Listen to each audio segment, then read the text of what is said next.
Minasama konnichiwa, Reina desu yo, et aujourd'hui on va voir 6 manières différentes de dire bonjour en japonais. Et non, il n'y a pas que konnichiwa. C'est le matin, tu te lèves, tu croises ta famille en train de petit déjeuner parce que tu te lèves tard à cause du décalage horaire, même si avec le décalage horaire, t'es censé te lever plus tôt. Enfin bref, t'as compris l'idée.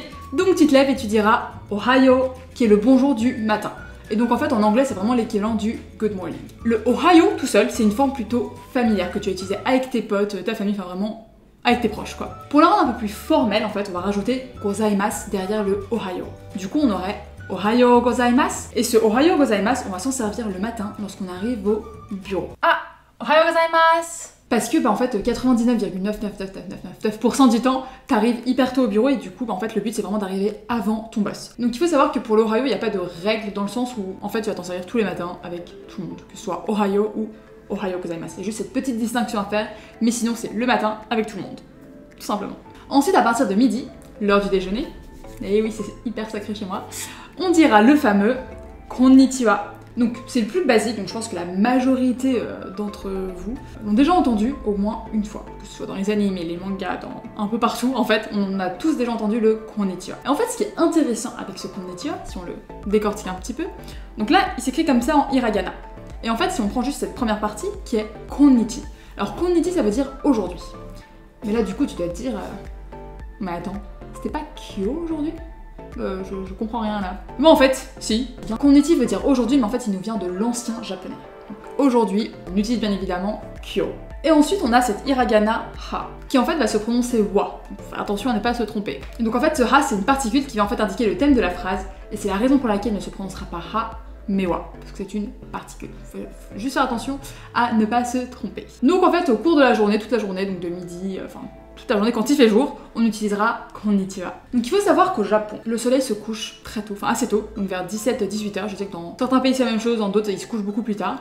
Bref, en fait, dès qu'il fait nuit, on ne va plus utiliser konnichiwa, mais on utilisera konbanwa. Et si, tout comme le konnichiwa, on décortique un petit peu le konbanwa, qui s'écrit comme ça en hiragana, on a konban, qui est le soir, donc encore une fois avec suivi de la particule ha, qui va se prononcer wa. Donc on a konbanwa. Et konbanwa, tu t'en sers encore une fois avec tout le monde, ça peut être des étrangers dans la rue, enfin des inconnus, ta famille, tu peux aussi utiliser ça avec des potes même si c'est un peu formel. Enfin vraiment, dès qu'il fait nuit, je claque, on oublie konnichiwa et c'est konbanwa. Donc là c'était les 3 principaux un peu classiques entre guillemets qu'on a tous déjà un petit peu entendus. Mais maintenant on va passer aux 3 autres qui sortent un peu de l'ordinaire.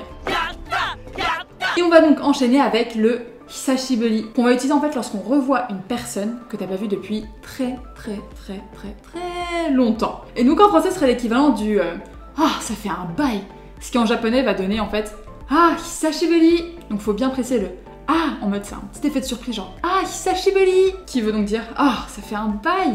Alors t'es trop content de revoir la personne. Tu sais que Hisashiburi, ça peut être un petit terme un petit peu compliqué à dire en français dans le sens où on n'a pas l'habitude d'utiliser cette prononciation, enfin ces différents sons en fait. Donc on a le Hisashiburi. Donc ça fera Hisashiburi. Donc encore une fois, tu l'utiliseras lorsque tu revois une personne que t'as pas vue depuis longtemps. Ensuite, en japonais, on a une expression qu'on a du mal à traduire et qui en fait, dont la traduction n'existe pas en français. C'est what? Et c'est donc une expression qu'on utilise lorsqu'on s'introduit chez quelqu'un. Donc disons qu'une personne t'invite chez elle, tu te fais des potes et puis elle te dit tiens, si tu veux venir dîner chez moi, je sais pas, en japonais bien évidemment. Et bien au moment de rentrer tu diras ojama shimasu, avec ojama qui veut dire déranger et shimasu faire. Et du coup de manière littérale, si on traduit vraiment de mot à mot plutôt, ça voudra dire je vais vous déranger. C'est quand même étrange de dire je vais vous déranger quand t'es invité chez quelqu'un quoi. Et en fait, on sait que au Japon on s'excuse beaucoup, donc il y a cette culture en fait de ne pas vouloir déranger l'autre. Et c'est la raison pour laquelle on va dans un premier temps s'excuser lorsqu'on s'introduit chez une personne pour la première fois du coup en disant ojama shimasu. Donc c'est vraiment au moment d'ouvrir la porte, donc tu ouvres la porte et là tu diras ojama shimasu pour dire bonjour. Et pour finir, on va quand même voir comment dire bonjour à ses potes. Et moi je sais que personnellement j'utilisais beaucoup le Yahoo, qui en fait à l'origine, on l'utilisait pas mal pour faire écho dans la montagne en randonnée. Yahoo. Enfin bref, je pense qu'on sait ce que c'est qu'un écho. Et aujourd'hui, il est plutôt utilisé par les filles, que ce soit par message ou en vrai. On dirait vraiment Yahoo, et après on envoie son petit message, voilà. Ou alors Yahoo, pour dire bonjour en japonais. Donc voilà, tu sais maintenant dire bonjour de 6 manières différentes. Donc là, t'as plus d'excuses pour ne pas dire bonjour en japonais, tu pourras pas dire que tu ne savais pas. En tout cas, j'espère que cette vidéo t'a plu. N'hésite pas à t'abonner, à mettre un petit pouce bleu pour soutenir cette vidéo. Et moi, je te dis à la prochaine. Matane!